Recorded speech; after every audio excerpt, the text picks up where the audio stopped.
സീതേ. ഹാ, മനോരേട്ടനോ? എന്തൊക്കെയുണ്ട് വേഷക്കാരാ, സുഖല്ലേ? സുഖം. സീതയ്ക്കോ? പിന്നെ പരമസുഖം. സുഖം കൂടിയിട്ട് ഇപ്പൊ എന്നിട്ടാ ചെയ്യണ്ടെന്ന് അറിയണില്ല.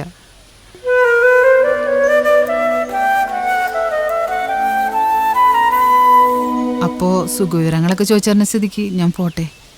സീത, ഒരു മിനിറ്റ്. നിനക്കറിയോ, ഗൾഫിലാ മണലാരണ്യത്തിൽ പണിയെടുക്കുമ്പോൾ മനസ്സിലാകെ ഒരു കുളിരെന്ന് പറയുന്നത് നിന്നെക്കുറിച്ചുള്ള ഓർമ്മകളായിരുന്നു. പിന്നെ കാശൊക്കെ ഉണ്ടാക്കി തിരിച്ചു വരുന്നവരെ നീ കാത്തിരിക്കുന്നുള്ള പ്രതീക്ഷയിൽ ആ ജീവിതം മുന്നോട്ട് കൊണ്ടുപോയത്. മനോഹരേട്ടൻ ഇപ്പോഴും പഴയ പൈങ്കിളി പുസ്തകങ്ങളെ വരികളൊന്നും മറന്നിട്ടില്ല അല്ലേ? പണ്ടത്തെ പോലെ ഇപ്പോഴും അതന്നെ പറഞ്ഞുകൊണ്ടിരിക്കണേ. ഞാൻ കാത്തിരുന്നു കുറേ കാലം. ഇങ്ങനെ ഒരാൾ കാത്തിരിപ്പുള്ള കാര്യം മനോഹരേട്ടൻ എപ്പോഴെങ്കിലും ഓർത്തോ? ഒരു കത്തെങ്കിലും എനിക്ക് എഴുതിയോ?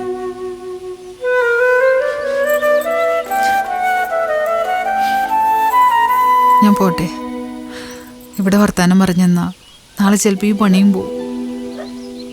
എങ്ങനെയെങ്കിലും ജീവിക്കണ്ടേ?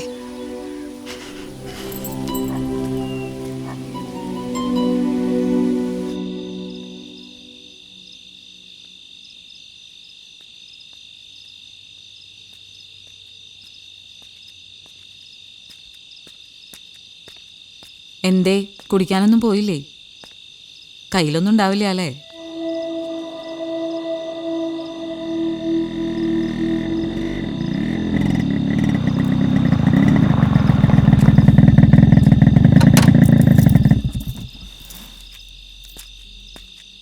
ജോസേട്ടാ.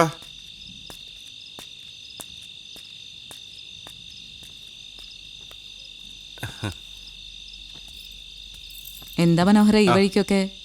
വീട് തെറ്റിക്കറിയതാ? ഏഹേ, ഞാൻ ജോസേട്ടനെ കാണാനായിട്ട് തന്നെ ഇറങ്ങിയതാ. ആ, കണ്ടോ? നല്ലോണം കണ്ടോ? ഇരിക്കുന്നു ജോസ്. അല്ലല്ല, സാക്ഷാൽ പുലി ജോസ്. ഇന്നലെ രാത്രി പുലി ജോസിന്റെ വക പുലിയാട്ടുണ്ടായിരുന്നു. ഇങ്ങേർക്ക് നശിച്ച വിഷം കിട്ടിയിട്ട് ഇനിയും മതിയായിട്ടില്ല. ഇല്ല, മതിയായിട്ടില്ല. ഞാൻ ഇനിയും പുലിവേഷം കിട്ടും. മനോഹര, നീ നോട്ടീസ് അടിച്ചോ? ഞാൻ ഈ ഓണത്തിന് പുലിവേഷം കിട്ടും. വേണ്ട മനോഹര, എല്ലാം അറിയുന്ന നീയും കൂടെ ഇങ്ങനെ കൂട്ടുനിന്ന് ഈ പുലിയാട്ടം കളിപ്പിക്കല്ലേ. ഇനിയൊന്നും സഹിക്കാൻ എന്നെ കൊണ്ടാവില്ല. ഹേ, ഒന്നും ഉണ്ടാവില്ല ചേച്ചി. ജോസേട്ടൻ പുലിവേഷം കേട്ടട്ടെ, എന്നാലേ എല്ലാം നിർത്തുള്ളൂ.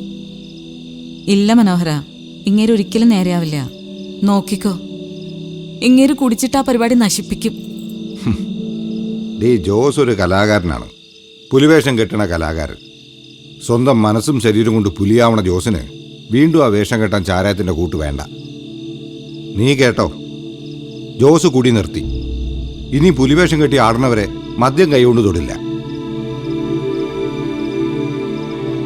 എൻ്റെ മിക്കായിലാണ് സത്യം.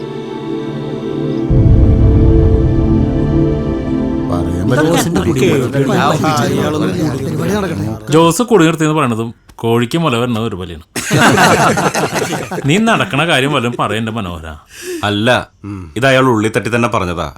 മിഖായിലിന്റെ പേരിൽ സത്യവും ചെയ്തു. ഇനിയിപ്പോ കുറച്ച് ദിവസമുള്ള ഓണത്തിന് അതുവരെ അയാൾ കള്ളുടിക്കാതിരിക്കുന്നു പറഞ്ഞാ ആരെങ്കിലും വിശ്വസിക്കോ? അയാൾ എല്ലാ ദിവസവും കുടിക്കും ചെയ്യും, കുടിച്ച് കൂത്താടി ഈ പരിപാടി കൊളാക്കും ചെയ്യും. മനോര, നിനക്ക് അയാളെ കൊണ്ട് തന്നെ പുലി കളിപ്പിക്കണമെന്ന് എന്താ അത്ര നിർബന്ധം? എടാ, ഇതൊരു കടം വീട്ടിലാണ്. ജോസേട്ടനോടും പുലികളിയോടും ഒക്കെ ഉള്ള ഒരു കടം വീട്ടില്. ജോസേട്ടൻ പുലിവേഷം കെട്ടണേൽ നിങ്ങൾക്ക് ആർക്കും താല്പര്യമില്ലെങ്കിൽ പിന്നെ ഞാൻ ഈ പരിപാടിക്ക് ഉണ്ടാവില്ല. പറഞ്ഞ കാശ് ഞാൻ തരും. നിങ്ങൾ തൃശ്ശൂരിൽ നിന്ന് എവിടെ നിന്ന് വെച്ചാൽ പുലികൾ ഇറക്കിക്കോ. പിന്നെ ഒരു കാര്യം ഞാൻ പറഞ്ഞേക്കാം, ജോസേട്ടനില്ലാതെ, പുലി ജോസ് ഇല്ലാതെ ഈ പുലികളിയൊക്കെ വേറൊരു വേഷം കെട്ടലായിരിക്കും. മനോര, മനോര നിക്ക്. അതെ, ജോസിന്റെ വെള്ളടിയല്ലേ ഇവിടുത്തെ പ്രധാന പ്രശ്നം. നമുക്കൊരു കാര്യം ചെയ്യാം. പുലിക്കളി കഴിയുന്നവരെ ജോസ് ക്ലബ്ബിൽ താമസിക്കട്ടെ. അവൻ കുടിക്കാൻ പോകാതെ നോക്കാൻ ഗിരീഷും കൂട്ടരും കാവൽ നിൽക്കട്ടെ, രാത്രിയും പകലും. എന്താ ഗിരീഷ്, ഓക്കെ അല്ലേ? പിന്നെന്താ രവീന്ദ്രേട്ടാ, ഞങ്ങൾ റെഡിയാ. ഓക്കെ അല്ലേ? അപ്പോ കള്ളൻ്റെ താക്കോല് കൊടുത്ത പോലെ ആവരുത്. അപ്പൊ ചുരുക്കത്തില് ജോസിന് ഇതൊരു ദുർഗണ പരിഹാര പാഠശാലയായി മാറും. എന്നിട്ട് ദുർഗുണ പരിഹാര പാഠശാല. മനോര, മനോര ഇരിക്കേ. വായിരിക്കേ. അപ്പോഴും പ്രശ്നം തീർന്നിട്ടില്ല. നമ്മുടെ ഘോഷയാത്ര പോകുന്നത് ഷാപ്പിന്റെ മുന്നോടിയാ.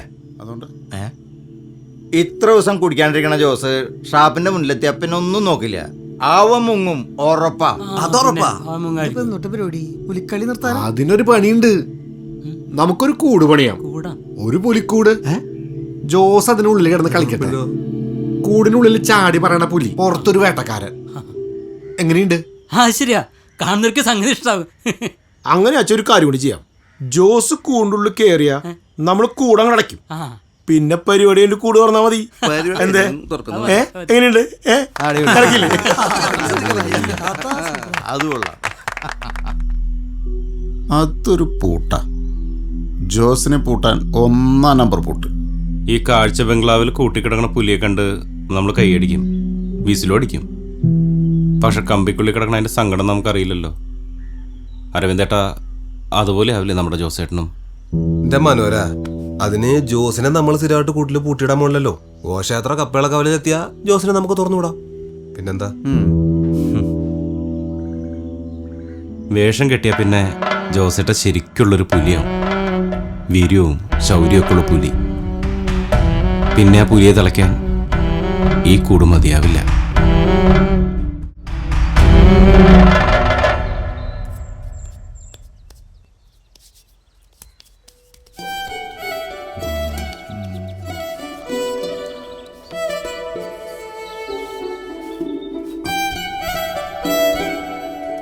എന്തേ? ഒന്നുമില്ല.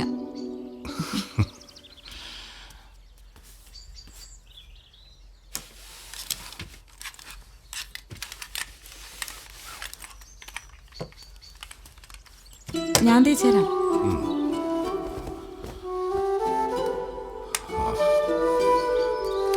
ഞാൻ മനോഹരനോടൊപ്പം തൃശ്ശൂർ വരുന്നു പോവാ. പുലിക്കളിക്കുള്ള കുറച്ച് സാധനങ്ങൾ ഏർപ്പാടാക്കണം. അപ്പോൾ പറ്റുമെങ്കിൽ ആശാനെയും കൂടെ ഒന്ന് കാണണം.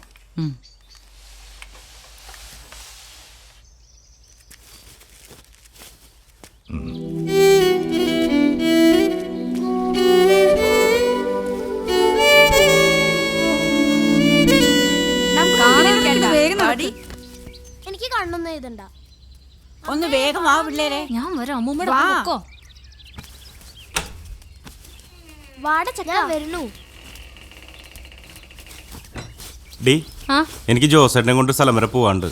നിങ്ങൾ കടയിൽ ചെന്ന് തുണിയൊക്കെ എടുക്കുമ്പോഴേക്കും ഞാൻ അങ്ങോട്ട് എത്തിക്കൊള്ളാട്ടാ. പിന്നെ ഞാൻ പറഞ്ഞ മറ്റേ സാരി എടുക്കാൻ മറക്കരുത്. എടാ, നീ എന്തിനുള്ള പുറപ്പാടാ? സാരി കൊടുക്കുന്ന കണ്ടാണ്ടല്ലോ, രണ്ടിനും തല്ലിക്കൊല്ലും. അതൊരു പ്രാന്തനാ, പറഞ്ഞില്ലാന്ന് വേണ്ട. അങ്ങനെയൊന്നും ഉണ്ടാവില്ല. നീ ആയിട്ട് ഇത് എല്ലാവരോടും പറഞ്ഞ് കൊളവാക്കണ്ടിരുന്നാ മതി. നീ ഇപ്പോഴോളെ മറന്നിട്ടില്ല അല്ലേ? അതിപ്പോ പണ്ട് നിന്റെ പിന്നെ നടന്ന സതീഷിനെ നീ ഇപ്പോഴും മറന്നല്ലോ. ഓ എടി, ആദ്യ പ്രേമം, ആദ്യ ചുംബനം, അതുപോലെ ഈ ആദ്യത്തെ സിഗരറ്റ് വലിച്ച ഒരു ടേസ്റ്റ് ഒക്കെ ഉണ്ടല്ലോ, അതൊന്നും മറക്കാൻ പറ്റില്ല എന്ന് വിവരമുള്ളവർ പറയുന്നത് വെറുതെ അല്ല. അത് ശരിയല്ലേ? അതെ, ടാക്സി വെയിറ്റ് ചെയ്യുന്നുണ്ട്, ചെല്ല്.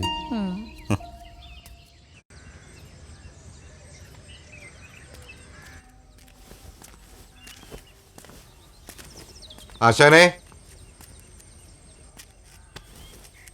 ആശാനെ. ആരാ അത്? ജോസേ, എത്ര കാലായിടാ കണ്ടിട്ട്. വാ, കേറി വാ.